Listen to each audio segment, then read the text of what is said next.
Okay, I'm doing a quick video about why I don't do review scores for movies and video games and TV shows as well. I'm using, as you can see, I'm using my Blu-ray collection, short film collection, as my backdrop because I want people seeing my face and going outside, so it's not a little different. Now, one of the reasons why I don't do review scores anymore is that I used on some certain platforms. I had a criteria where I would give something, a movie or a video game, something out of 10. But what I found is that over time is that I found that my score could change.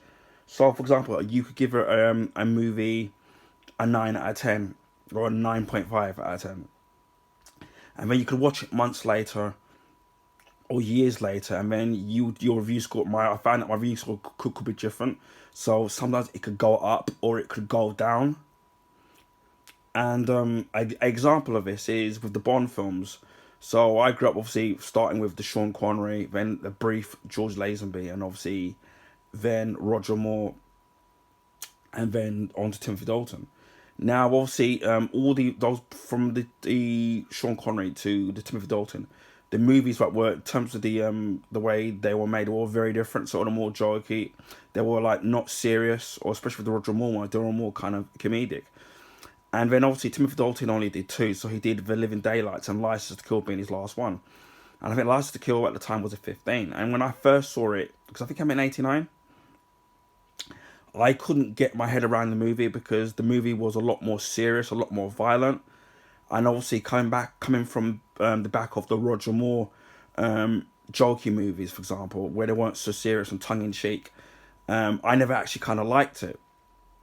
But then as I got mature and I got older, and then the more I watched to say License to Kill, it's the more that I started to grow into it, and the more that I enjoyed the actual movie.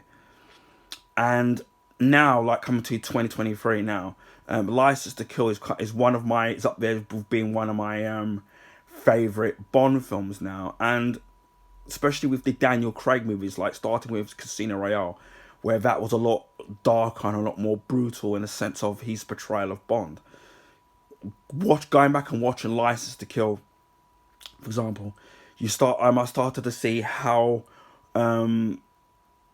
more realistic, how much in common that License to Kill and the Daniel Craig Casino Royale films and the other Daniel Craig films from there on, how much more they had in common with being more realistic and more brutal.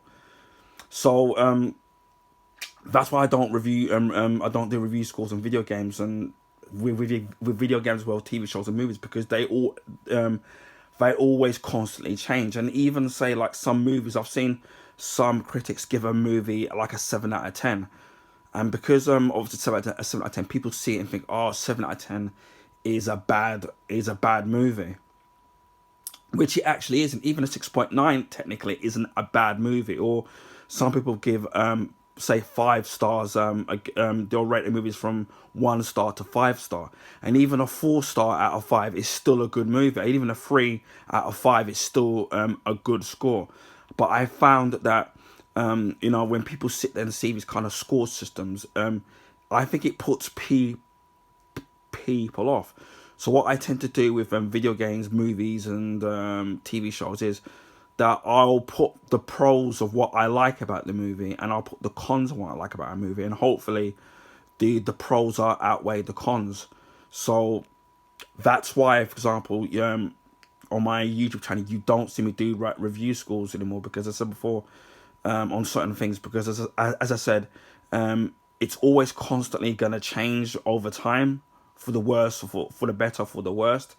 And I find that putting a label on something like a review score on something can actually, for me, can put people off, rather than just sitting there and just going out there and just enjoying something for what it is, whether it's a video game or movie or a TV show. So yeah, that's the reason why I don't use review scores in any of my videos.